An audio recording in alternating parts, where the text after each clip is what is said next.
botanical gardens coming up to the front left is the Victorian Gardens, and it has a Victorian pathway inside there. Belfast University in UK, that is in Belfast.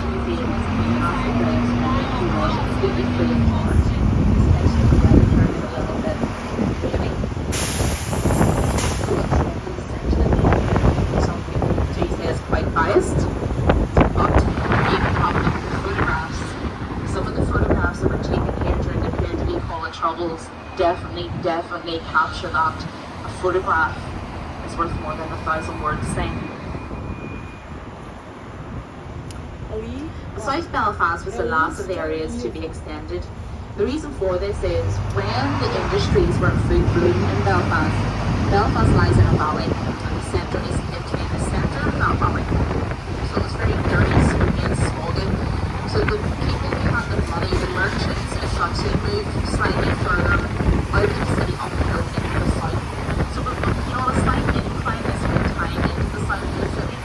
So you'll notice the roads are bigger, the houses are bigger. This is the big section, totally different than the rest of the city that you will see, and a world apart from the social housing that we're going to head to. The irony is, a lot of these buildings are lived in today are crushed trees, so they're well looked after as they live.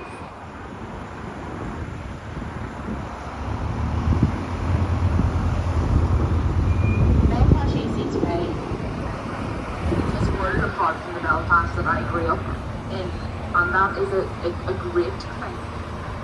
I have two children, they are 7 and 2, and I'm so thankful that even though what has went on here to be in their past, they will know nothing about that. They will know a very culturally inclusive Belfast and Northern Ireland and what we live in today. So over the years I have tried my best to put together an easy way of understanding, not just easy, understandable, our normality, which wasn't normal at all when we look back on it. I grew up in a society that we were taught to listen first and to speak second, and I will explain that. So firstly, if I go back to before Northern Ireland was even created, Ireland as a whole is split into 4. We have 4 provinces. There's Ulster, Connaught, Leinster and Munster. The top right corner is Ulster. It's 9 counties. 6 of those counties became Northern Ireland in 1922. So not all of Ulster is Northern Ireland. So 2/3 of Ulster became Northern Ireland. But Northern Ireland was created, and it was never meant to be created. Edward Carson, who was a Dublin-born Irish unionist, wanted the whole island of Ireland to become part of the Union as he seen the benefit for it. Unfortunately, realising that it was a losing battle, he targeted the top right corner of Ulster in the hope to try and get the rest of Ireland into it. It didn't. In 1922, Northern Ireland was created, and now Republic of Ireland took the name of Free State, which basically meant free from the British rule. But Northern Ireland, if you look at it as a massive patchwork quilt, all different shapes and sizes of patches, and we have normal patches. The normal patches are what I call Catholics and Protestants who live beside each other, and they get on, it's not that they don't care about anything, they live their lives normally. Then we have other patches of slightly more extreme nationalists and unionists, and then you have other patches of really extremists, which would be known as law. It's whenever those patches rub off against each other, that's where you got the violence, that's where you got the news coverage coming from, the troubles, and what we would know today as flashpoints. One of the biggest areas that happened in Belfast was the Firs and the Shankill Road, so West Belfast, Falls Road, seen some of the worst fighting that took place during the troubles. And what I was saying about listening first and speaking second came from the schooling here. So before the Belfast Agreement and the Good Friday Agreement, if you were born a Catholic or a Protestant, which was pretty much all we had here at that time, now we are very culturally inclusive and we have so many different religions. It is great. But before then, it was literally Catholics and Protestants and a small percentage of Jews. That's pretty much it. If you were a Catholic, you went to a Catholic school, you learned Catholic history, which was Irish history, and you learned the alphabet one way. If you were a Protestant, you went to a Protestant school, you learned Protestant history, which was English history, and you learned the alphabet a different way. So, firstly, we don't learn each other's history. Secondly, we speak differently. To this day, our dialects are totally different. So, in the Troubles, you had to listen out. If you were brought into an area that you're wrong from, you were to see whether it was an area you were comfortable in or one that you weren't. But to give a brief for a second, on the left-hand side, you have a Windsor Park. Windsor Park is a football team. They also share a playing field. A few years ago, it went under massive restoration in order to increase the capacity, and they now can seat up to 20,000 people. And I think for a little stadium in the centre of Belfast, it's doing quite well. But getting back to the Troubles, we still do speak differently, and I will talk a little bit more about that and give you an example later on the tour. Getting over into an area of very social music, and this is where you start to see flags or flags, as we like to call them. Over the years, I really have tried, young child, why we have an obsession with flags. So much so that you'll see so many different countries' flags that you kind of forget which country you're in. So primarily what you're going to see is the Union flag, the tricolour flag, the Israeli flag, the Palestinian flag, and then also religious organisations' flags. Every now and again, you will see a rarity, which is actually the flag of Ireland, because we do actually have our own flag. You just don't tend to see it very often.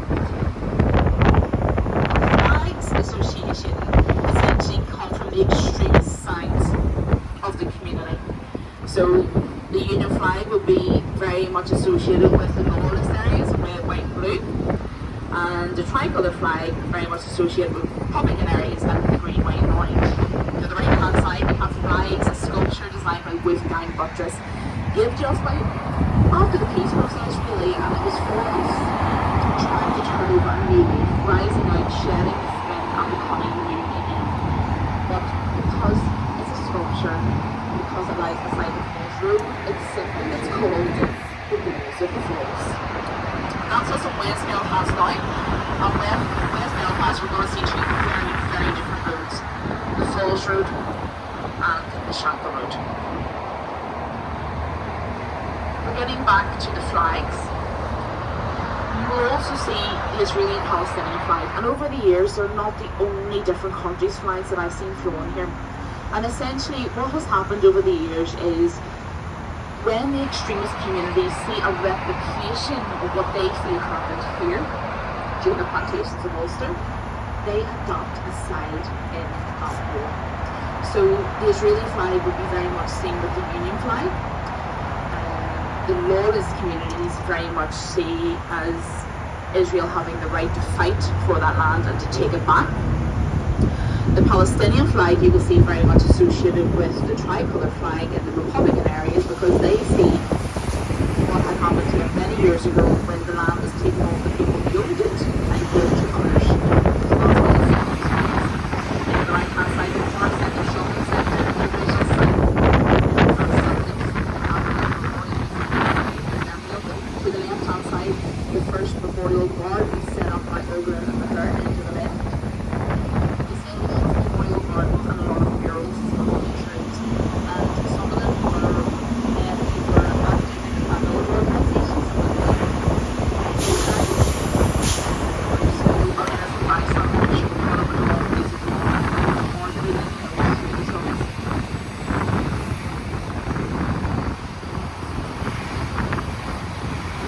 family organisations mostly associated with this side would be the IRA, which is the Irish Republican Army, and the INLA, which is the Irish National Liberation Army. The Falls Road itself is a very long road, and it was very hard to get in and out of during the Troubles. Buses like this were often hijacked all over the city, burnt out and used as roadblocks. So the men from this community went to London and they purchased land. They brought them back and started their own transport system. It still runs up and down the road to this very day. Essentially, it gives three things. One, a transportation system that was reliable and safe. Two, for the men who were in prison and were blacklisted and couldn't get a job, they now had a way of being able to provide for their families. And thirdly, it was a way of keeping an eye on the community who was coming in and out. And lived there and worked in the community, so it was small. Once we take a right over to the left-hand side, there's a very small mural. I want to talk about the man in the mural, VOL Kieran Nugent. A lot of the political prisoners were held in what was known as Long Kesh, and when it was essentially burnt down and tore down, they got the H blocks put up instead and renamed the males prison. H blocks, literally because they look like a capital letter H. One side was lawless, the other side was Republican.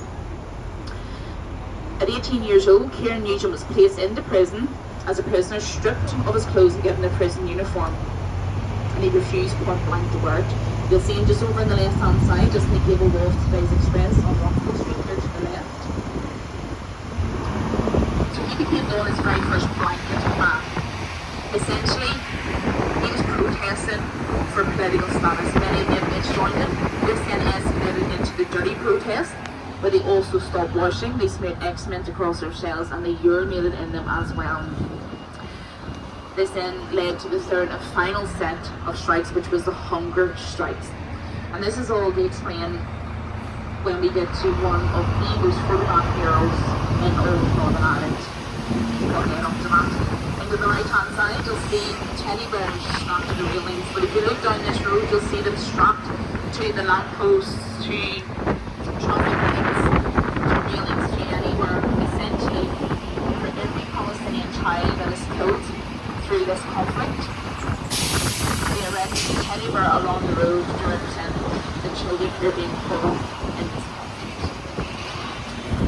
Coming up to the front left-hand side of the traffic lights, we have another mural, and it's a relatively new one for the Belfast programmes. You'll see it from 1920 to 1922, the dates are on it. And within those 2 years, well, it was 18 months within those 2 years actually, before Northern Ireland was created, that we had some of the worst fight that Ireland has ever seen. You'll see it just on the left-hand side. Now this is a Gaeltacht quarter in Belfast, which is the Irish-speaking section. To the far right, we have Ancultural, which is the Irish Centre. We have gallery, theatre, and cafe in there, and they are primarily Irish speakers, but they do facilitate English as well. But being the Gaeltacht quarter, this is the main Irish speaking section, so you'll notice everything is in bilingual. The streets are in bilingual, English and Irish, as are the shop fronts.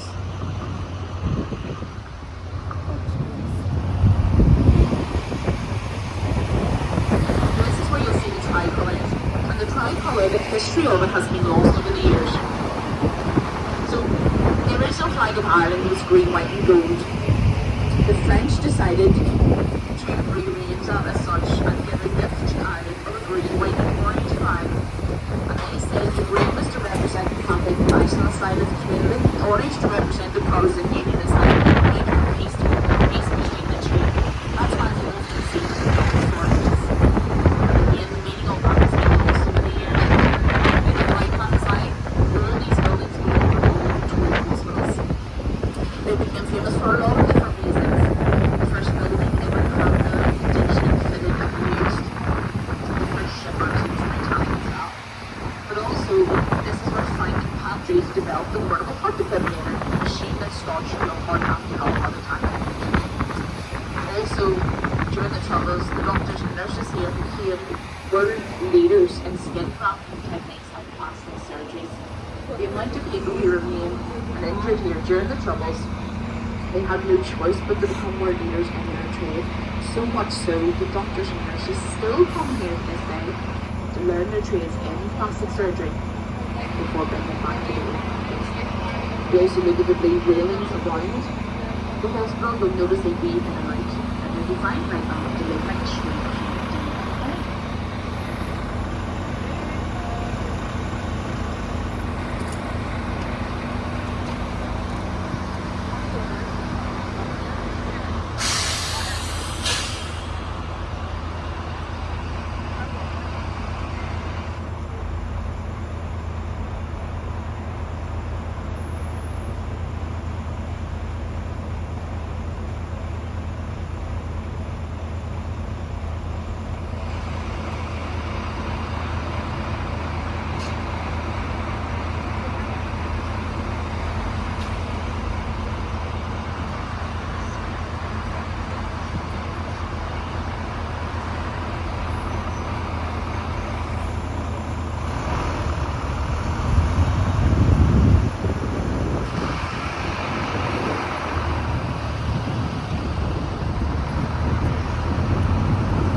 Tuesday Rising of 1916, and you'll see the GPO on fire and the proclamation that was read out on the steps of the General Post Office just to the left-hand side.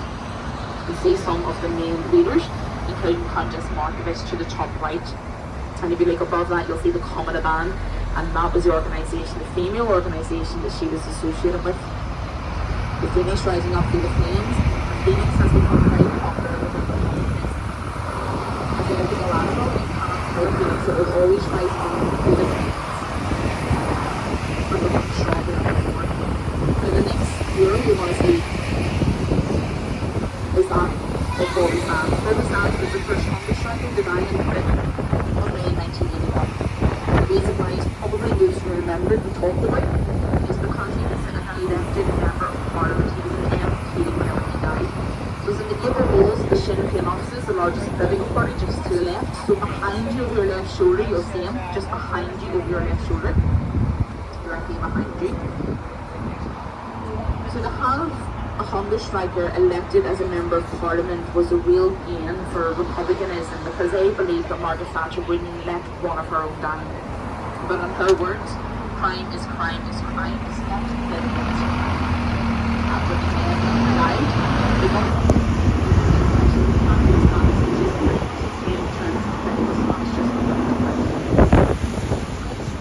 coming up to the front right hand side, you see the little gate. Faces of those who give up their life for the special crisis status. To the front right, Garden of Remembrance for D Company of the IRA. You'll see Mother Ireland holding what they claim as the dead son, and a poem by Jonathan O'Rossa. Coming up to the front right, you'll see the twin spires of St. Peter's. St. Peter's is Cathedral here, and St. Anne's is St. Protestant. We have two cathedrals. We pretty much have two of everything. Over the years, everything has been developed that much that literally what's on one side is on the other. To the front right hand side, we have a tower block. This is Divis Tower. The top two floors were taken over by the army as a lookout post or an observation post during the Troubles. The top of that was flat. The helicopters used the land to keep a bird's eye view of all the troubled areas. We're going to take left into what's now known as the International Peace Wall. It runs at a right angle. And the murals on this change depending what's more at the forefront of the warrior's minds. And the only stipulation is to get your agenda or political statement up on this is that the community here has to fully support it.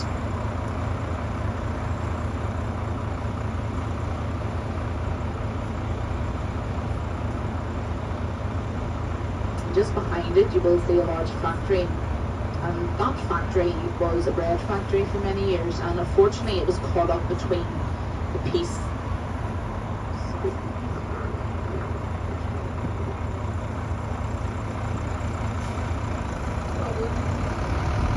So it wasn't the only factory caught up between the peace walls, and these factories ended up having to open two doors, one on each side of the community. So Catholics and Protestants went in there and they worked side by side, but they had to enter and exit through their own communities.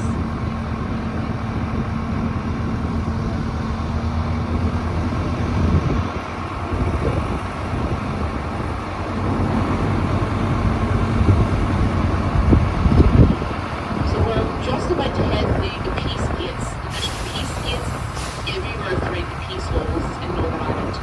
So in through the Catholic set of peace gates, then the Northern Ireland in the centre, and then out through the Protestant set of peace gates.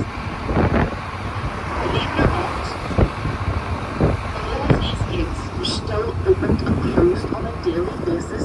Peace. What?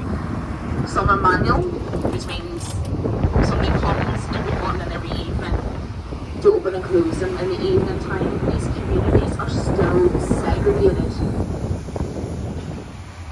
In Northern Ireland, there's over 100 peace walls. Over 50 of those are in Belfast. We're now going to see the longest and tallest section left.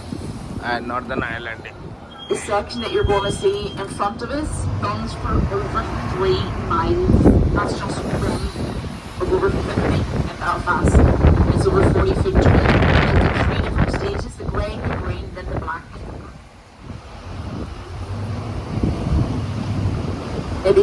end of the right-hand side was a huge buffer zone. The social housing has only been built in there in the past 15 years. The houses behind that piece wall that you see were originally there. That wall was built in the gardens. And then the troubles was the one to cover what happened here. And what people went through. This was a segregation building.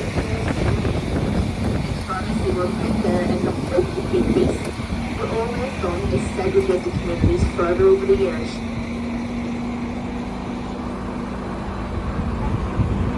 আছে এখনো পাতা আছে, কদিন পরেই ঘুমিয়ে পড়বে, শেওলা হয়ে গেছে।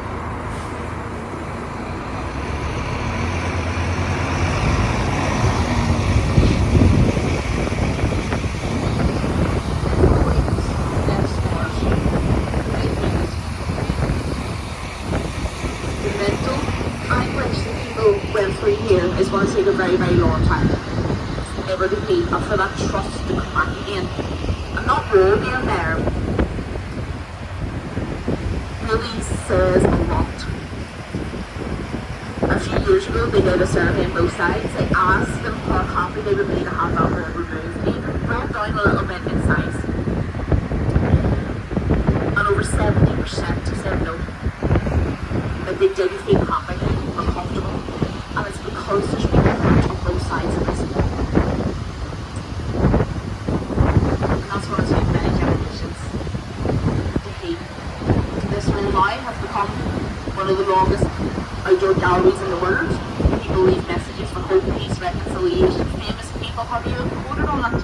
The likes of the Dalai Lama and Bill Clinton, which tried to place them at not increasing the values, which is very important. Although Eamon will tell you I have got the quote totally wrong. And he may be right. He thinks the quote goes like this: Bill and Monica forever, with a little love heart. Have to make it a little bit like it's a very heavy part of the tour. But on the left hand side, what you will see is one of the automatic set of police gates. So some of them are still, the ones that aren't manual, are still run by the police. But the police, obviously, during the Troubles with the RUC, the Royal Ulster Constabulary, as part of the Good Friday Agreement, had to be disbanded, and we now have a new police force, which is called the PSNI, Police Service of Northern Ireland. True story. They were originally meant to be called the Northern Ireland Police Service, but because we went name and short everything, we didn't have people on the right side, they were moved up by the next. So that's why they were called the PSNI instead. Totally true story. So we're going to turn right onto the Shanker Road, literally worlds apart from the Falls Road that we just came from. These are two of the oldest roads in the city, yet they are worlds apart in the way that they think. Their community and their culture are so different, and they're, pardon the pun, not a stone's throw away from each other. The paramilitary organisations more associated with this side would have been the UDA, the Ulster Defence Association, the UFF, the Ulster Freedom Fighters, and the UBF for the Ulster Volunteer Force. It didn't help that on both sides there was infighting in amongst the paramilitaries as well, because they all wanted different ends. And to this day the Shankill is still split. The top of it run by the Ulster Defence Association, the UDA, and the bottom of it run by the UBF.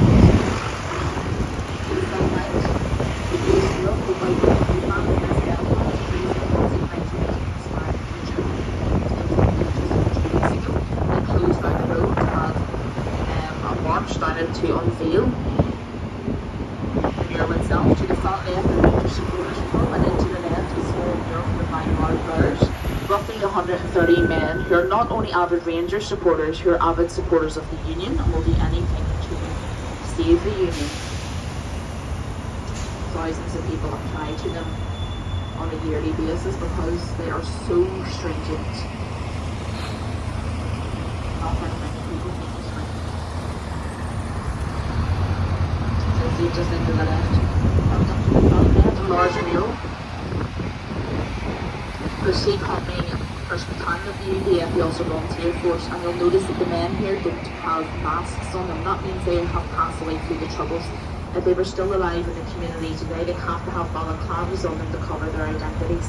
And that goes for both sides of the communities that you see in the balaclavas.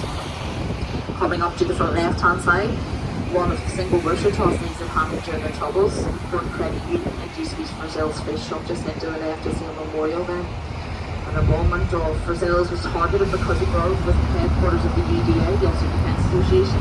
Over on the right-hand side, you have the Shamrock Memorial Park, and then we have the people who also lives there that day. Brazil's to the front right, a mural for the Ulster Tower and a 36th generation block. Coming up to the front left and right, we have the new-style murals here. They're moving away from hand-painted murals in this area, and they're now printing them and erecting them almost like a jigsaw. So to the front left, just see the most beautiful photograph of the late Queen, and then to the right-hand side of our son King Charles III. And just to the side of that actually is with red light. You can see the Ulster Covenant being signed by Edward Carson. We will not have home rule. Edward Carson didn't want, like I say, Northern Ireland to become Northern Ireland, and when that actually happened, he walked away from politics permanently because it's not what he was aiming for at all.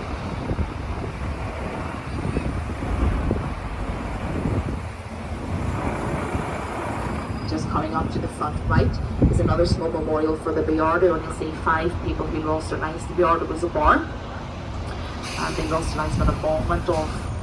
And you'll notice the word innocent on it, and innocent and innocence are words that are replicated on both sides of the community. And the reason for that primarily is this situation that we had, the Troubles, was primarily a tit-for-tat situation. If one side hit one, the other, it was replicated days later. And most of the time it was innocent bystanders who were caught up at the wrong place at the wrong time on both sides. They ended up paying with their lives.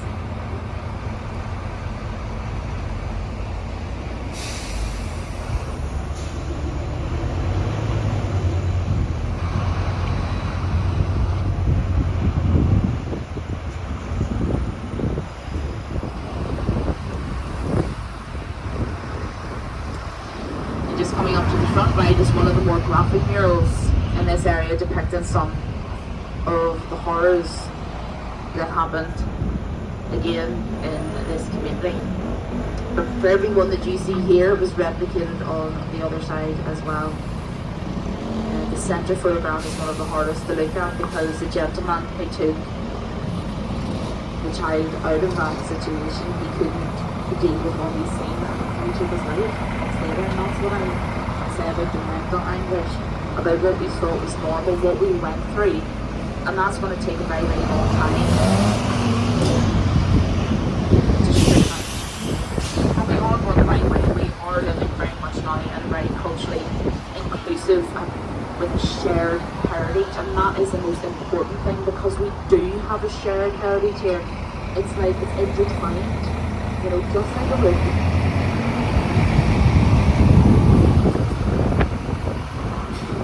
We went up what's known as the Murder Mile, and we're now shortly going to go down what's known as Murder Mile. During the Troubles, it was nicknamed Murder Mile because it was 1 mile long of the most shootings and stabbings that took place in any small area. The reason for this is from the road was in the scene of 2 of those extreme patches that I spoke about.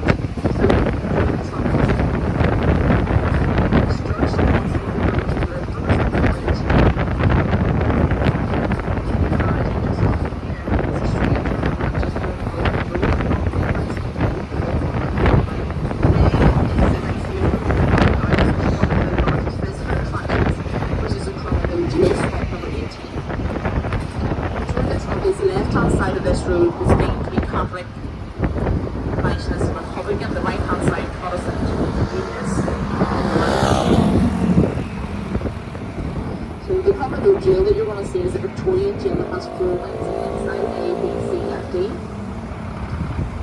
In later years it was used to hold overflow and they had to be separated, so A and C wing were for lawless and Republican prisoners. B and D wing were classified as the ODCs, so the ODC wings. Now when the Good Friday Agreement happened and a lot of the prisoners were released out of, virtually all of them were released as part of the Belfast Agreement, some of them only serve in a term of 18 months. Long-time guys like myself asked the prison wardens what exactly was the ODC. They simply replied with they were the ordinary decent criminals, which makes sense, I suppose. You'll see the jail coming up on the left-hand side.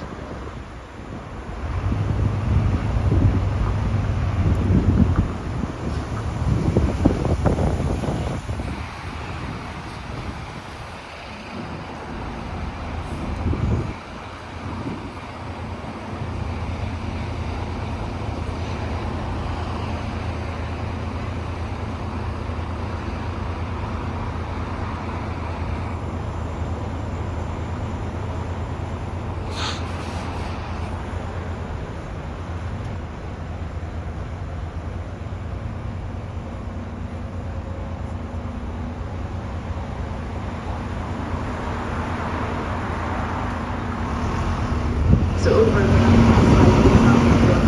inside the courthouse there's 2 courtrooms. Now if you were found guilty here, the judge literally said to send you down, because you were sent down through the courtroom to a tunnel that runs below the road to this very day, and you were brought across to the jail to serve your term. Just heading along to the front left, you'll see another one of our hospitals, originally set up by the Sisters of Mercy. It was originally a maternity hospital. It's now a general hospital, and the reason I draw your attention to it is the conversation I had earlier about the dialects and us speaking differently and pronouncing things differently. This is one of the best examples that I can give you. There's lots of examples, but this is the best because it's probably one of the most used. So if you have a look at the hospital name, it's coming up to the front left, Mater. Some people call that the Mater Hospital, and some people call it the Mater Hospital. It's depending on how you learned your alphabet and dialects. So different sides pronounce it different ways. So Mater or Mater. And some people say, it doesn't matter what you call it Mater.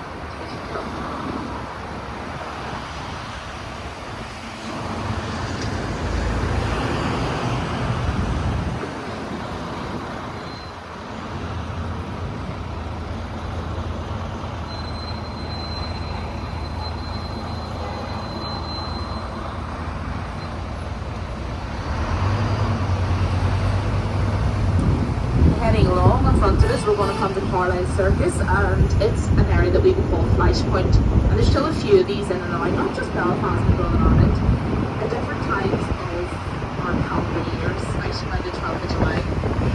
It's been a little bit. The reason I mention this Flashpoint in particular is because in the centre there is a CCTV camera. I draw your attention to it because it's the only bulletproof one in the world. The reason for that is the Orange Law is coming up shortly. Above I'm going to show you a statue of King William of Orange on his horse. So to the front right hand side you'll see it. Now that statue became known as one of the first traditional routes. The rich Presbyterians of the city actually put money in to have it built, so they donated it to be built. When it was taken off the boat, it was then paraded around the people who had donated the money for it, and that became one of the traditional routes that they marched on the 12th of July. This became a real point of contention during the Troubles. This street of Sandford line of Saracens up and down. On the right hand side, and you have a look at the Orange Hall, it's peculiar, it has loads of windows, but look at them, there's no glass.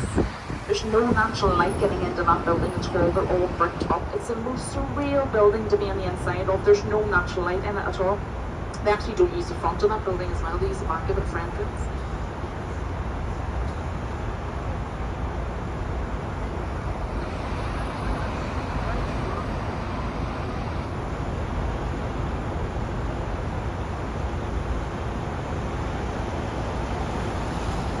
And then just coming up to the front left hand side we have Clifton Street Poorhouse. And during the famine era, if you were at that point that you were absolutely starving, you couldn't feed your family, you went to get a place in here. It was not how you were.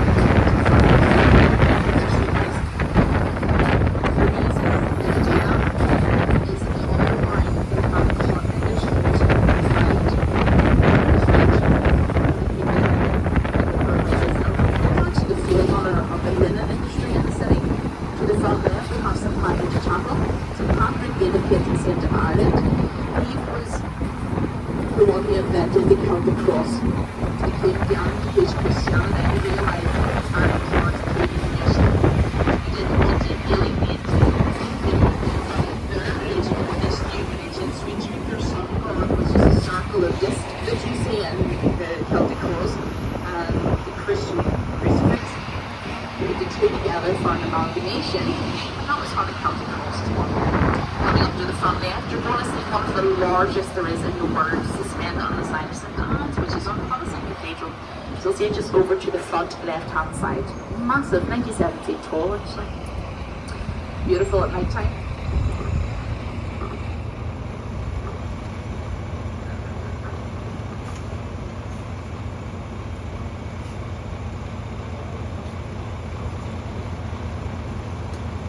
At night time, it's absolutely stunning when St. Anne's have the lights on behind the stained glass windows.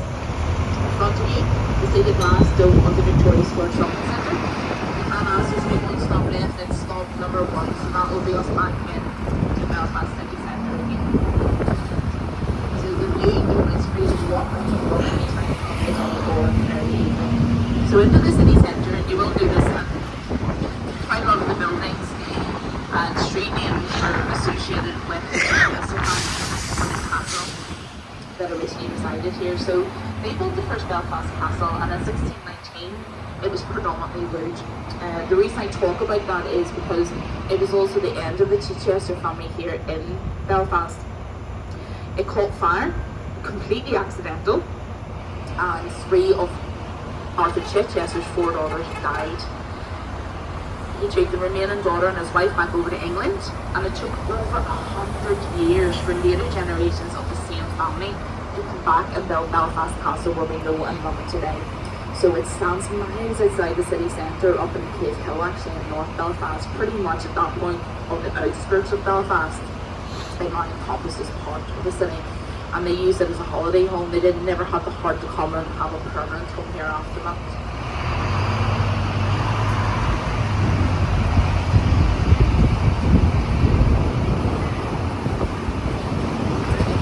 In front of the bus, you'll see some copper sails, contemporary sails, and essentially they were built in copper, so that over the years they were oxidized to go green, the same as the top of the Victorian building. So sort of the old architecture and the new architecture coming into one at one point.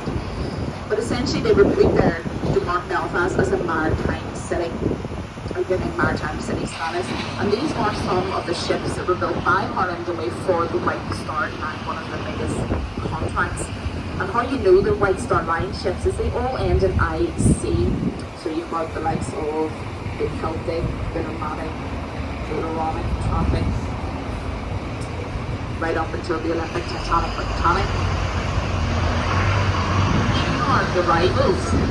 Their ships ended in IA, so they would have had the Mauritania and the Lusitania.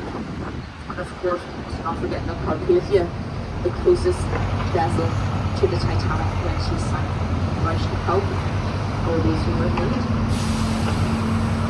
So folks, that's us coming to the end of the tour. Please do remember the buses do run every 30 minutes. The next bus will be leaving at 2:30. It will not be myself and Eamon, but we'll be put into the stop on the bus in front of it. So we'll get you off this and onto the other one if you do wish to continue the tour. It is half with the 1-day ticket for £20. Do remember you can upgrade for an extra £5, and that gives you a full second day anywhere within a week. It can be used anywhere within a week for an extra £5. On behalf of myself and Eamon, hopefully you have enjoyed the tour and we've been able to shed a little bit of light on a very complex history. And if you have enjoyed the tour and you still wish